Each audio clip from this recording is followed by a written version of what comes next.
কোনো intervention introduce করে আর কি। হ্যাঁ, এবং সেটার হচ্ছে রেজাল্ট বা হচ্ছে আউটকামটাকে অবজার্ভ করে একটা সার্টেন পিরিয়ড পর্যন্ত আর কি। হ্যাঁ, তার মানে এখানে কি করতে হবে হচ্ছে ইন্টেনশনালি একটা কোনো কিছু ইন্ট্রোডাকশন থাকতে হবে। সেটা হতে পারে যে কোনো ড্রাগ, হতে পারে হচ্ছে কোনো থেরাপিউটিক ইন্টারভেনশন, হতে পারে কোনো এক্সারসাইজ, হতে পারে লাইফস্টাইল মডিফিকেশন।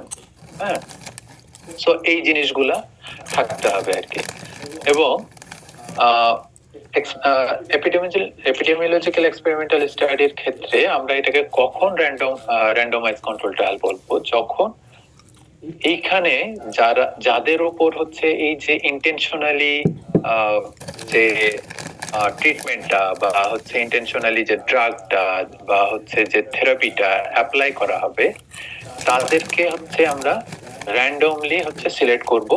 সেটা হতে পারে তাদের এক্সপেরিমেন্টাল গ্রুপে, হতে পারে হচ্ছে কন্ট্রোল গ্রুপে আর কি। এখন তোমরা এখানে আসো হচ্ছে 46, তাই তো? এখন এই 46 এর ক্ষেত্রে দেখা যাচ্ছে যে আমরা যদি একটা কোনো এক্সপেরিমেন্টাল স্টাডি করতে চাই, কথার কথা হচ্ছে আমি ভ্যাকসিনেরই একটা এক্সপেরিমেন্টাল স্টাডি করতে যাব আর কি, যে কোনো একটা ভ্যাকসিন।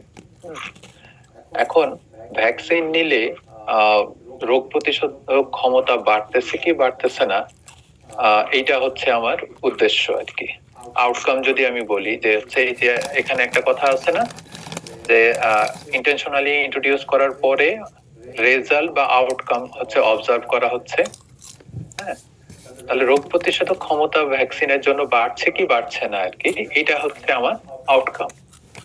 তাহলে এখন 46 জনের মধ্যে হচ্ছে সবাই চাই হলো এক্সপেরিমেন্টাল গ্রুপে থাকতে, আবার সবাই চায় হচ্ছে কন্ট্রোল গ্রুপে থাকতে, যে কোনো একটা হতে পারে। তাহলে এবং তাদের প্রত্যেকেরই রাইট আছে হয় এক্সপেরিমেন্টাল গ্রুপে যাওয়ার অথবা কন্ট্রোল গ্রুপে যাওয়ার। তখন আমরা এটাকে কিভাবে ডিসাইড করব যে হচ্ছে এই 46 জনের মধ্যে 26 জন 23 জন হচ্ছে কোন 23 জন কন্ট্রোল গ্রুপে যাবে এবং কোন 23 জন এক্সপেরিমেন্টাল গ্রুপে যাবে? বলো দেখি কি করতে হবে। স্যার এটা র্যান্ডমলি করা যাবে। র্যান্ডমলি করা যাবে। র্যান্ডমলি কিভাবে করা যায়? স্যার হয়তো জোর বেজোর, তারপর হচ্ছে লটারি। এটাই হচ্ছে র্যান্ডমাইজেশন। সো র্যান্ডমাইজেশনের হচ্ছে বিভিন্ন টাইপ আছে আর কি। সেটা হতে পারে লটারি, বা সেটা নাম্বারের ভিত্তিতে, বা এমনও হতে পারে যে হচ্ছে প্রত্যেক 2 রোল পরে হচ্ছে যে আসবে সে যাবে হচ্ছে এক্সপেরিমেন্টাল গ্রুপে, প্রথম 2 জন থাকবে হচ্ছে কন্ট্রোল গ্রুপে আর কি। হ্যাঁ, এইরকম করেও যেতে পারে আর কি। সো র্যান্ডমাইজেশনের হচ্ছে বিভিন্ন লেভেল আছে আর কি। সফটওয়্যারের মাধ্যমে র্যান্ডমাইজেশন করা যায়, যে একটা সফটওয়্যার ডিসাইড করবে যে হচ্ছে তোমাদের কোন কোন রোল গুলা হচ্ছে এক্সপেরিমেন্টালে যাবে, কোন কোন গুলা হচ্ছে কন্ট্রোলে যাবে আর কি।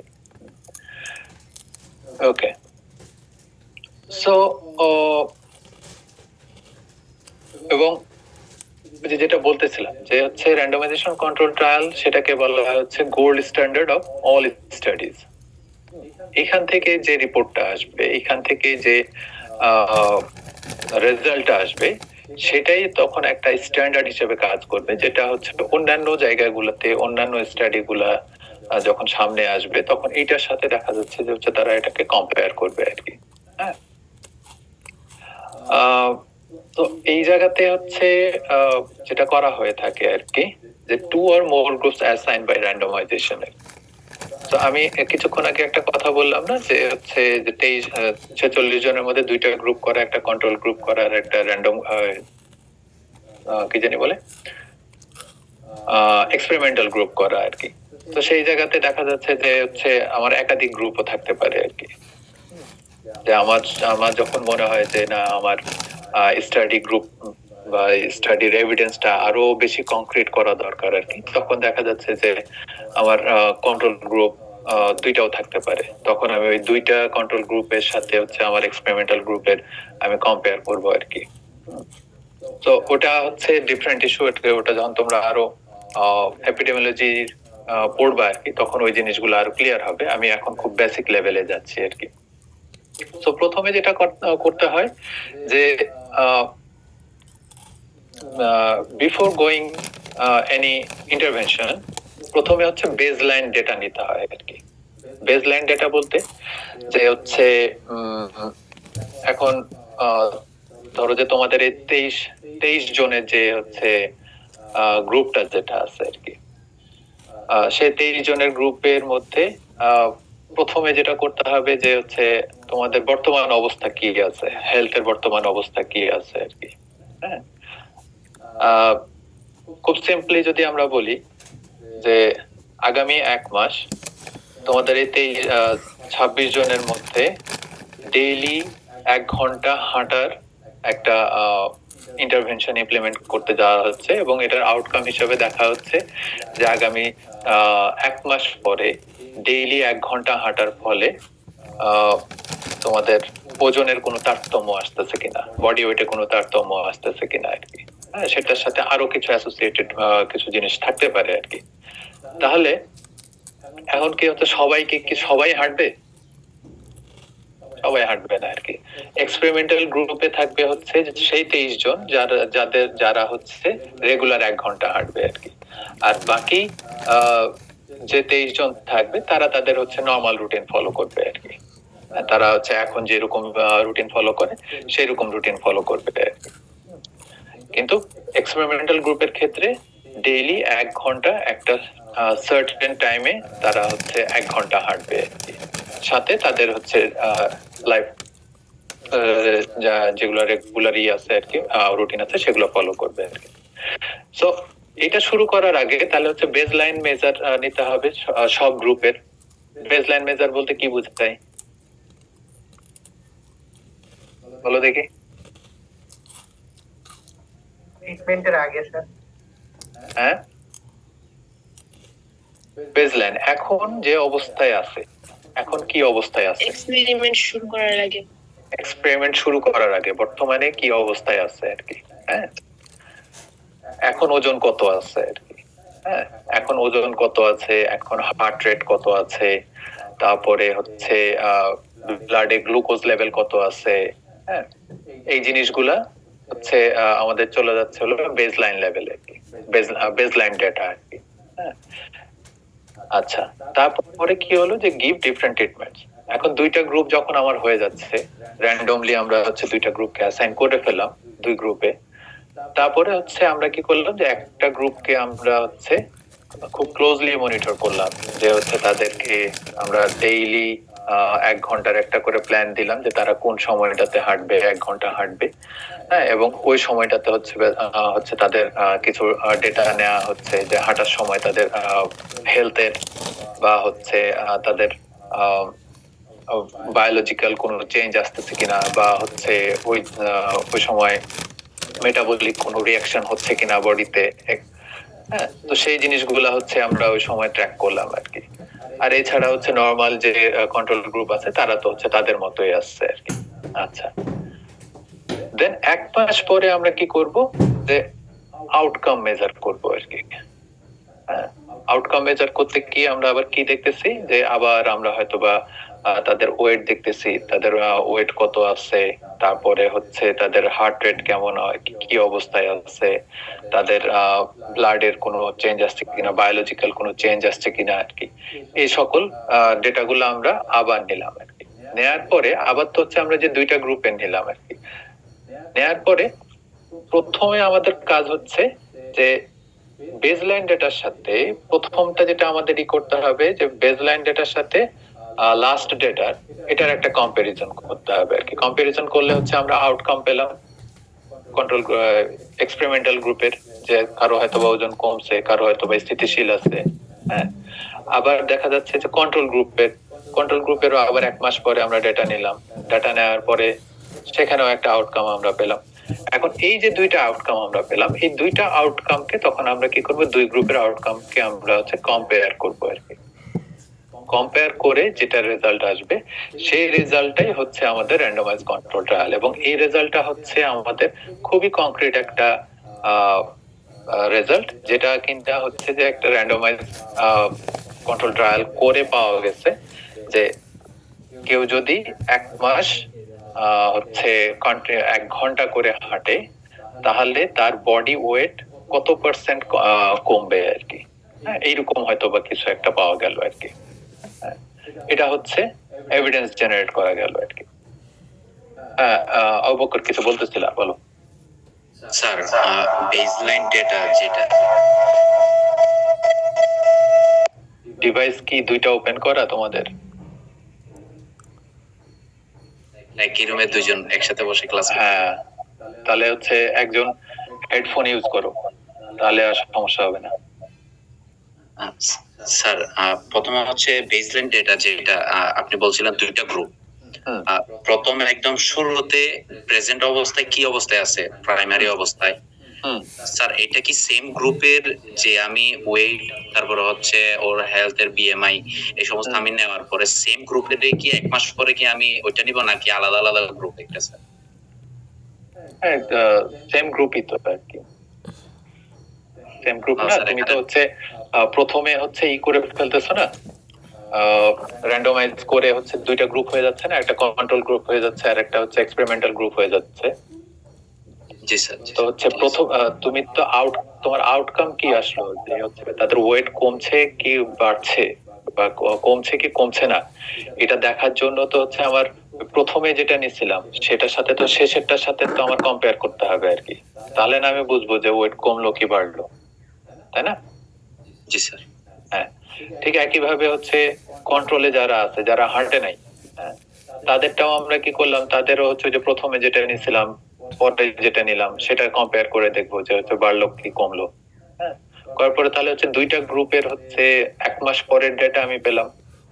1 মাস পরের ডেটা যখন আমি পাচ্ছি তখন সেই দুইটাকে আমি কম্পেয়ার করে দেখতেছি আর কি। তার টাইমটা কি এখানে স্পেসিফিক, মানে 1 মাসই হবে এরকম স্পেসিফিক, নাকি স্যার এটা নির্ধারিত কোনো টাইম আছে? অবশ্যই টাইম না, এটা তো হচ্ছে জাস্ট একটা এক্সাম্পলের কথা আমি বললাম যে হচ্ছে 1 মাস, আমি 1 মাস দেখতেছি আর কি। এটা আরো লম্বা হতে পারে আর কি। যেমন হচ্ছে যে ড্রাগের যে ট্রায়াল গুলা হয়ে থাকে আর কি। হ্যাঁ, যেমন বিভিন্ন অ্যান্টিবায়োটিক যখন ডেভেলপ করা হয় আর কি, অ্যান্টিবায়োটিকের ট্রায়াল গুলা কিভাবে হয় আর কি। অ্যান্টিবায়োটিকের ট্রায়াল গুলা হচ্ছে এইভাবে হয় যে রোগীকে দেওয়া হয়, দেওয়ার পরে হচ্ছে ফলো আপ করা হয়। বা ভ্যাকসিনের ট্রায়াল গুলা কিভাবে হয় আর কি। ভ্যাকসিনের ট্রায়াল গুলা দেখা যাচ্ছে ভ্যাকসিন দেওয়া হলো, ভ্যাকসিন দেওয়ার পরে কন্টিনিউয়াসলি দেখা যাচ্ছে প্রত্যেক মাসে একবার করে ফলো আপ করা হচ্ছে। ফলো আপ করতে করতে গিয়ে এন্ড অফ দা ইয়ারে 1 বছর বা 2 বছর পরে গিয়ে হচ্ছে তাকে দেখা হচ্ছে যে তার এই ভ্যাকসিনটা নেওয়ার ফলে তার ফ্লু কতটুকু হচ্ছে ইমপ্রুভ হয়েছে আর কি। যেমন তোমরা এখন অনেকেই হয়তো বা ফিল করবা যে যারা অলরেডি কোভিড-19 ভ্যাকসিন যারা নিছো তাদের অলরেডি কিন্তু হচ্ছে সর্দি কাশি কম হয়। এই জিনিসটাকে ফিল করছো তোমরা কেউ? আরো বেশি ফিল করো না? ওকে, সেটা যেমন আমার ক্ষেত্রে যেটা হয়েছে আর কি। আমি ভ্যাকসিন নেওয়ার পরে কোভিড-19 ভ্যাকসিনের পরে হচ্ছে যেমন আমার একটা প্রবলেম ছিল, আমার অলমোস্ট ইয়ার দ্য রাউন্ড হচ্ছে আমার ফ্লু থাকতোই, সর্দি কাশি থাকতোই আর কি। কিন্তু এরপরের থেকে হচ্ছে আমার এটা ফ্রিকোয়েন্সি অনেক কমে গেছে আর কি। সো এটা যদি হচ্ছে দেখা যাচ্ছে যে একটা ইয়ার দ্য রাউন্ড বা হচ্ছে কোন একটা নির্দিষ্ট সময় পরে পার্টিসিপেন্ট রিক্রুটমেন্ট করে যদি আর কি ডেটাটা নেওয়া যায়, ওই সময় অবশ্যই তারা করছে আর কি, যার কারণে আমি ওই এক্সাম্পলটা নিয়ে আসা হয়েছে আর কি এখানে। যে হচ্ছে যারা ম্যাক্সিমাম কোনো টাইম নাই যে মিনিমাম এটা ডিপেন্ড করতেছে হচ্ছে তোমার স্টাডি ডিজাইনের উপর, বা হচ্ছে যদি এপিডেমিওলজি পড়ো তাহলে দেখবা যে হচ্ছে এটা ডিপেন্ড করবে হচ্ছে কোন ডিজিজ কন্ডিশনের উপর আর কি। ডিজিজ কন্ডিশনের উপর যেমন এটাকে বলা হচ্ছে লেটেন্সি পিরিয়ড আর কি। লেটেন্সি পিরিয়ডটা হচ্ছে এরকম যে কোনো একটা অসুখ মানুষের বডিতে তার সিমটম প্রকাশ করার একটা নির্দিষ্ট সময় দরকার হয় আর কি। যেমনটা হচ্ছে কোভিড-19 ভাইরাস যখন মানুষের বডিতে ঢোকার পরে 10 থেকে 14 দিনের মধ্যে হচ্ছে তার সিম্পটম প্রকাশ করা শুরু করে আর কি, তাই না? সো এরকম ডিজিজ স্পেসিফিক কিছু ল্যাটেন্সি পিরিয়ড আছে আর কি, যেটা আবার দেখা যাচ্ছে যে কিছু কিছু ডিজিজ আছে যে হয়তোবা জার্ম এখন শরীরের ভিতর ঢুকছে, এটা লং ল্যাটেন্সি পিরিয়ড থাকে, যেমন আর্সেনিক।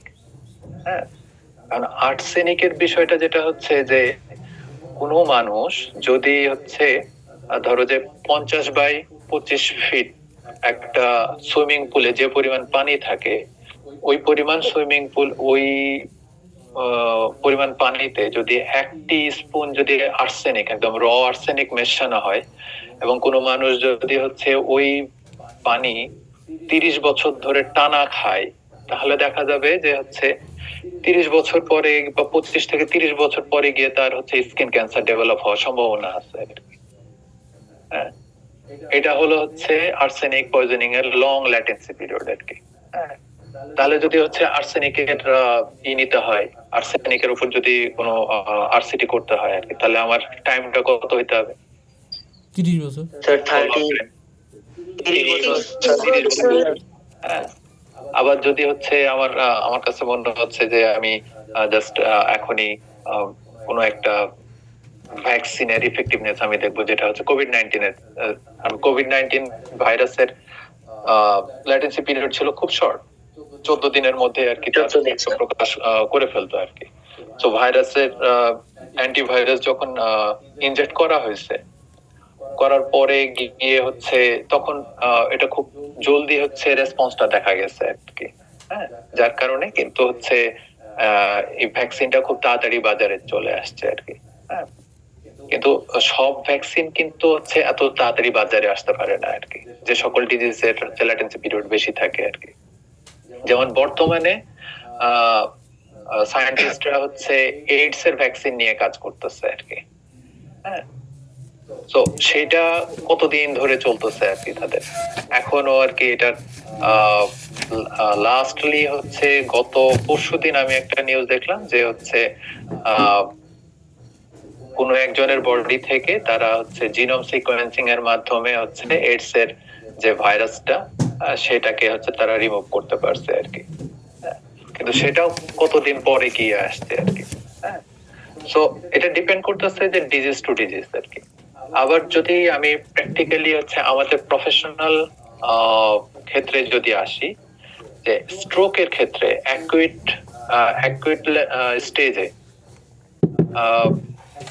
স্টেজে স্ট্রোকের গাইডলাইন কি,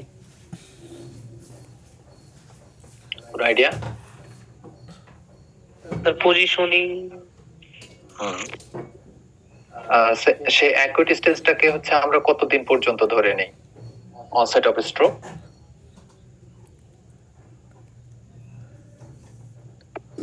আচ্ছা, অ্যাকুইট স্টেজটাকে আমরা সাধারণত বলি হচ্ছে 21 ডেজ। 21 ডেজটা হচ্ছে এখানে হচ্ছে বলা হয় যে কমপ্লিট বেড রেস্ট থাকতে আর কি। হ্যাঁ, এখন আমি কথার কথা আমি দেখতে চাচ্ছি যে হচ্ছে এই 21 ডেজে অকুপেশনাল থেরাপিস্টরা হচ্ছে যে পজিশনিং নিয়ে কাজ করে, এই পজিশনিং নিয়ে কাজ করতে গিয়ে পজিশনিংটাকে হচ্ছে মেনটেন করার জন্য যে গোল্ড স্ট্যান্ডার্ড যেটা আছে আর কি, যে 2 ঘন্টা পর পর হচ্ছে পজিশন চেঞ্জ করে দেওয়া, বা হচ্ছে তার যে প্রোটোকল অনুযায়ী যেগুলো থাকে আর কি।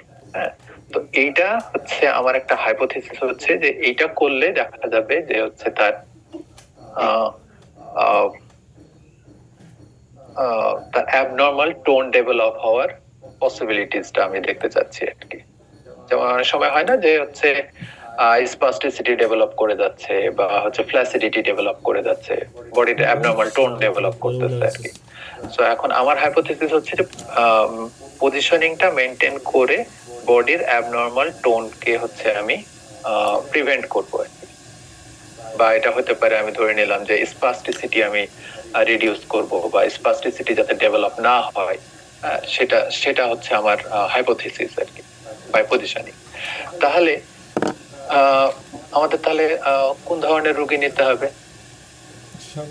আমাদের নিতে হবে হচ্ছে যারা অ্যাকুইটি স্ট্রোক স্টেজে অ্যাকুইটি স্টেজে আছে যারা স্ট্রোক করছে, রিসেন্টলি যারা স্ট্রোক করছে, এটা হসপিটাল ছাড়া তো সম্ভব না, তাই না? কারণ হসপিটালে যে সকল স্ট্রোক রোগীগুলো আসতেছে তাদেরকে আমরা কি করতেছি হচ্ছে র্যান্ডমলি অ্যাসাইন করতেছি আর কি, যে হচ্ছে কিছু রোগীকে হচ্ছে আমরা একেবারে কংক্রিট একটা পজিশনিং শিডিউলের মধ্যে রাখতেছি, আর অন্যান্য যে রোগীগুলো আসতেছে তাদেরকে হচ্ছে আমরা নরমালি হচ্ছে হসপিটালে যেভাবে ট্রিট করে সেই রকম ট্রিটমেন্টটাই আমরা দিচ্ছি আর কি। যেমন ঢাকা মেডিকেলে যদি কোনো স্ট্রোক রোগী ভর্তি হয় আর কি, তাহলে কি তাকে অকুপেশনাল থেরাপি সার্ভিস ওইভাবে প্রোভাইড করা হয়? করা হয় না। তাকে কি ধরনের সার্ভিস দেওয়া হয় আর কি? তাকে যে হচ্ছে নরমালি ডাক্তার অ্যাটেন্ড করার পরে হচ্ছে তার মেডিসিন চলে, তারপরে হচ্ছে হয়তো নার্সিং কেয়ার চলে, এই সকল সার্ভিস গুলো চলে আর কি। তাহলে দুইটা গ্রুপের মধ্যে পার্থক্য কি হচ্ছে? আমার এক্সপেরিমেন্টাল গ্রুপের মধ্যে যাচ্ছে হচ্ছে অকুপেশনাল থেরাপি সার্ভিসটা থাকতেছে আর কি, হ্যাঁ, কম্পেয়ার টু কন্ট্রোল গ্রুপে অকুপেশনাল থেরাপি সার্ভিসটা থাকতেছে না। কোনটা থাকতেছে? সেটা হচ্ছে যে প্রচলিত যেটা স্ট্যান্ডার্ড সার্ভিস সেটা থাকতেছে আর কি। তাহলে আমরা আমাদের কথা ছিল কি যে হচ্ছে অ্যাকুইটি স্টেজে যদি পজিশনিংটা মেইনটেইন করা হয়, তাহলে অ্যাকুইটি স্টেজ কত দিনের? 21 দিন। তাহলে হচ্ছে আমরা প্রথমত হচ্ছে ডেটা নিলাম হলো বেজ লাইনে আর কি। তাহলে আমরা কতদিন পরে গিয়ে আবার এটাকে হচ্ছে ইভ্যালুয়েট করব? 21 দিন পর। 21 দিন পরে। হ্যাঁ, তাহলে হচ্ছে যে টাইমটা, যেটা প্রশ্ন ছিল যে টাইমটা আমরা কিভাবে এনশিওর করব, টাইমটা এনশিওর করা হয় হচ্ছে এইভাবে।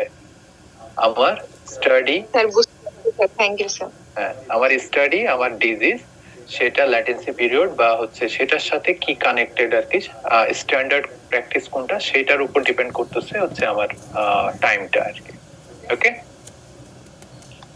স্যার, এখানে যে স্যার যে আউটকামটা স্যার বের করব, স্যার বেজ লাইনের সাথে স্যার যে লাস্টের এন্ড যে স্যার যে দুটো মেজার করে, স্যার এখানে আউটকাম বের করার ক্ষেত্রে কি স্যার কোনো ফ্যাক্টর কাজ করে যেটা হচ্ছে স্যার এই আউটকামে হচ্ছে মানে গরমিল করতে পারে?